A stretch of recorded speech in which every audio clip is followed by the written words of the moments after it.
Scholarship परीक्षेला कशा पद्धतीनं फसवे प्रश्न विचारले जातात पहा, की जे प्रश्न विचारल्यानंतर आपल्या मनात गोंधळ निर्माण होतो. तसाच हा प्रश्न आहे. अब्जावधी फुलांमध्ये ते 1 अब्ज खुलून दिसत होते.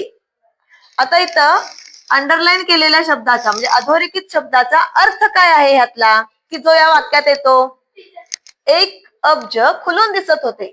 अब्जावधी फुलांमध्ये अब्जावधी फुलं आहेत, त्यात 1 अब्ज खुलून दिसत होतं. 1 अब्ज म्हणजे एक संख्या येणार का? 100 कोटी येणार का? श्रीमंत व्यक्ती येणार का? काय कमळ येणार?